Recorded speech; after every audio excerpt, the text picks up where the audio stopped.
Em nome do Pai, do Filho e do Espírito Santo. Amém. Amados irmãos e irmãs, é com muita alegria que nós estamos aqui para juntos estudar e meditar a primeira leitura que a Igreja nos apresenta para esta terça-feira da 34ª semana do Tempo Comum. O texto de hoje se encontra lá em Daniel capítulo 2, versículos de 31 até o 45, que nos diz assim: Naqueles dias disse Daniel a Nabucodonosor: Tu, ó rei, olhavas e pareceu-te ver uma estátua grande, muito alta, erguida à tua frente, de aspecto aterrador. A cabeça da estátua era de ouro fino, peito e braços eram de prata, ventre e coxas de bronze, sendo as pernas de ferro, e os pés parte de ferro e parte de barro. Estavas olhando quando uma pedra, sem ser empurrada por ninguém, se desprendeu de algum lugar e veio bater na estátua, em seus pés de ferro e barro, fazendo-os em pedaços. Então, a um só tempo, despedaçaram-se ferro, barro, bronze, prata e ouro, tudo ficando como a palha miúda das eiras, no verão, que o vento varre sem deixar vestígios. Mas a pedra que atingira a estátua transformou-se num grande monte e encheu toda a terra. Este foi o sonho. Vou dar também a interpretação, ó rei, em tua presença. Tu és um grande rei, e o Deus do céu te deu a realeza, o poder, a autoridade e a glória. Ele entregou em tuas mãos os filhos dos homens, os animais do campo e as aves do céu, onde quer que habitem, e te constituiu senhor de todos eles. Tu és a cabeça de ouro.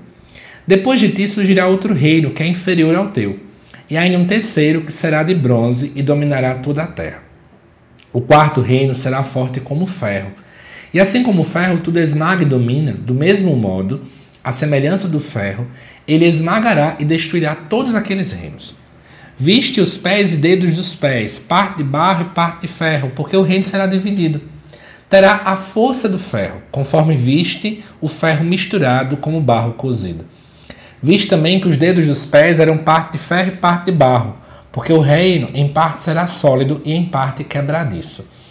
Quanto ao ferro misturado com barro cozido, haverá de certo ligações por via de casamentos, mas sem coesão entre as partes, assim como o ferro não faz liga com o barro.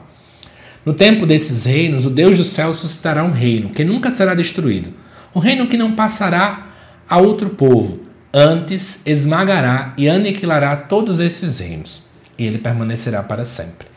Quanto à pedra que, sem ser tocada por mão, se desprendeu do monte e despedaçou o barro cozido, ferro, o bronze, a prata e o ouro, o grande Deus faz saber ao rei o que acontecerá depois no futuro. O sonho é verdadeiro e sua interpretação é fiel. Amados irmãos e irmãs, que acompanham o vídeo da segunda-feira, vai lembrar o que aconteceu, né? Daniel estava exilado na Babilônia, e diante de uma estratégia que ele acabou tendo, né, justamente para evitar perder a sua identidade, ele acaba sendo bem visto pelo rei Nabucodonosor, e agora ele é visto como um certo jovem muito sábio lá na corte do rei. E aí o que acontece? A gente vai ver que o tema central do capítulo número 2, que é justamente onde se encontra essa leitura desta terça-feira, é exatamente para mostrar que os reinos humanos eles passam, são reinos passageiros, e que quem permanece de fato é o reino de Deus. O que acontece? Daniel foi visto como rei diante da sua inteligência, como agora um interpretador, um intérprete, na verdade, dos sonhos. E aí Nabucodonosor vê em um sonho uma grande estátua, composta por vários metais, cada um representando um reino. Eu vou explicar para vocês que reino seria esse aqui, de acordo com os biblistas. A cabeça de ouro seria a própria Babilônia, que era o reino a qual ele estava ali à frente. Depois ele vê peitos e braços de prata, que é um reino inferior. Seria exatamente o reino persa, que depois do Império Babilônico acaba vencendo aquela região e dominando. O bronze seria justamente o Império Grego, né, liderado, né, por Alexandre o Grande. Depois vem os romanos, que seriam as pernas de ferro, que era um reino muito forte e muito destrutivo. E por fim vemos pés de ferro misturados com barro, que eram reinos posteriores, instáveis e sem muita unidade. Essa estátua, uma vez que é uma estátua que é frágil, ela simboliza todo o poder humano, que embora seja brilhante, mas é extremamente frágil. Então é esse o ponto principal que a gente vai vendo aqui nesse início.